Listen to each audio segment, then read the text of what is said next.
Hey everybody, in today's video we're going to look at the 1999 Ronnie Coleman and we're going to compare him to the 2001 Jay Cutler. Both of these versions of these two men are arguably the best versions, and it's going to be an interesting competition to see who will win.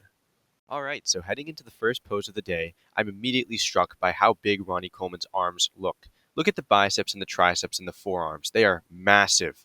His midsection is very small and his lats flare out very wide, and his chest is pretty pronounced here. His quads look very diced and separated and huge as always. Now, if we look at Jay Cutler also has some massive quads, and you can see the striations going throughout them.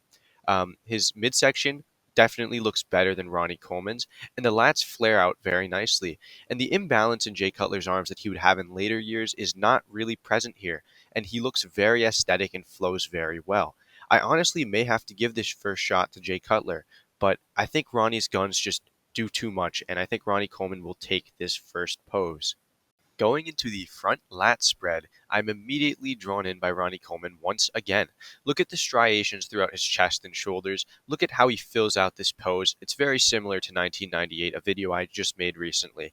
His quads are huge, like in the front double bicep, and his midsection looks very small. His arms are huge, and he just fills out this pose very nicely.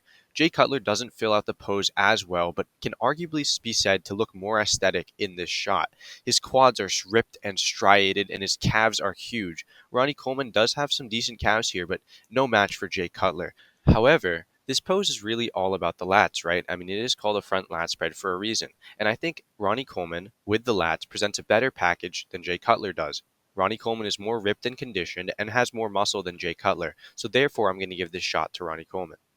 All right, heading into the side chest pose, I am once again drawn to Ronnie Coleman. Look at these striations and the sheer mass in the upper body. It is just crazy. His legs are diced and separated as well, and his midsection looks very tight and in check.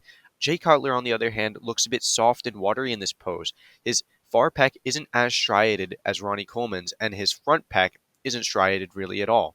His shoulders are not also as striated as Ronnie Coleman's, and he overall looks like he's missing a hardness and grainy quality that Ronnie Coleman has. Jay Cutler's midsection is very tight and looks amazing here, but Ronnie Coleman just has too many things that Jay Cutler lacks in this shot, and therefore I'm going to give this shot to Ronnie Coleman. Now, going into the side tricep pose, this is a completely different story. Jay Cutler looks hard and grainy now in comparison to the last shot. His legs don't look as good, but Ronnie isn't displaying his legs as well either. Ronnie Coleman really never displayed this shot too well. His tricep looks okay, and his arms look great, but his midsection is not in check here, and he overall doesn't look like he's displaying the best pose. Jay Cutler, on the other hand, has an amazing midsection. Look at those washboard abs. It is incredible. His chest looks full here. His arms and the shoulders look striated and large. And he overall presents a great package in comparison to Ronnie Coleman. This is a domination by Jay Cutler in this shot. So this is an easy win for Jay Cutler, in my opinion. Heading into the first of the two back shots, the rear lat spread, and yeah, this is where the tables turn for Ronnie Coleman. I mean, he was dominating in the front shots and in the side chest, but here I really don't think Jay Cutler can hold up with Ronnie Coleman. Look at Ronnie Coleman's width and density in his back, and look how large the arms look. Don't get me wrong, Jay Cutler does have the width and his arms are huge, but it doesn't really seem like he has the conditioning and the same level of density that Ronnie Coleman presents in his back. The legs, the hamstrings look great for both gentlemen, but the glutes look a bit watery and soft for Jay Cutler.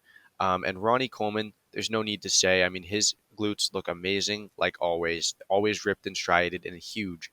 The calves on Jay Cutler look great, and Ronnie Coleman's calves present themselves nicely here too. But this is an easy win for Ronnie Coleman.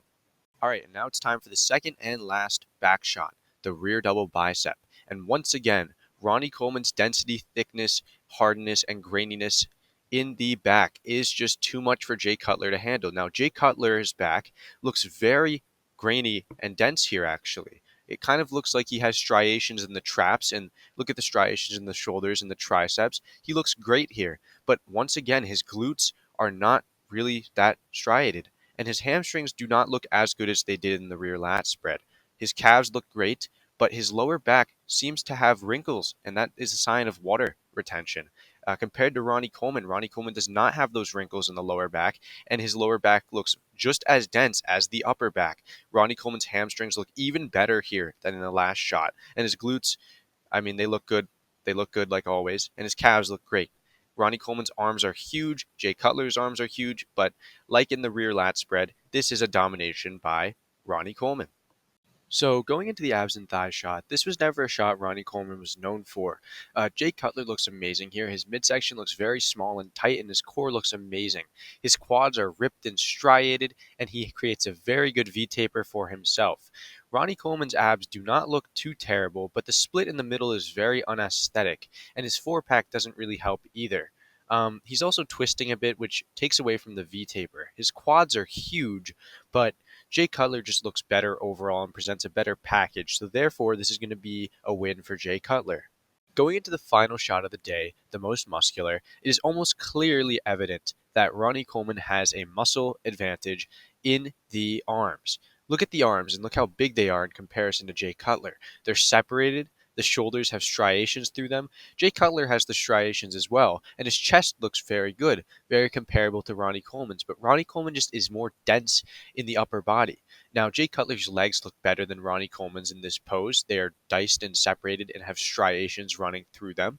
And Jay Cutler's traps look very comparable to Ronnie Coleman. But Ronnie Coleman just has more muscle, in my opinion. I mean, he looks better in this crab most muscular shot. So, therefore, I'm going to have to give Ronnie Coleman the win in the final pose. Okay, to finish off this comparison, we can look at my scorecard for this comparison.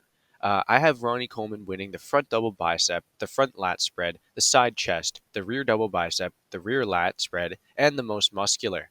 I had Jay Cutler winning the side tricep and the abs and thighs. Overall, this means that Jay Cutler lost to Ronnie Coleman. Ronnie Coleman almost dominated this comparison, having more muscle and being harder and grainier and more dense in most of the shots. Ronnie Coleman did not present himself in the more aesthetic shots as well as Jay Cutler did, such as in the side tricep and the abs and thighs, which Jay Cutler, handily took from Ronnie Coleman. So, this concludes this comparison between 2001 Jay Cutler and 1999 Ronnie Coleman. If you guys liked the video, please consider liking and subscribing. And if you guys have any differing opinions, please leave them in the comments below. Or if you guys have any ideas you'd like to see. Once again, thank you for watching, and I hope to see you guys in the next video. Thank you.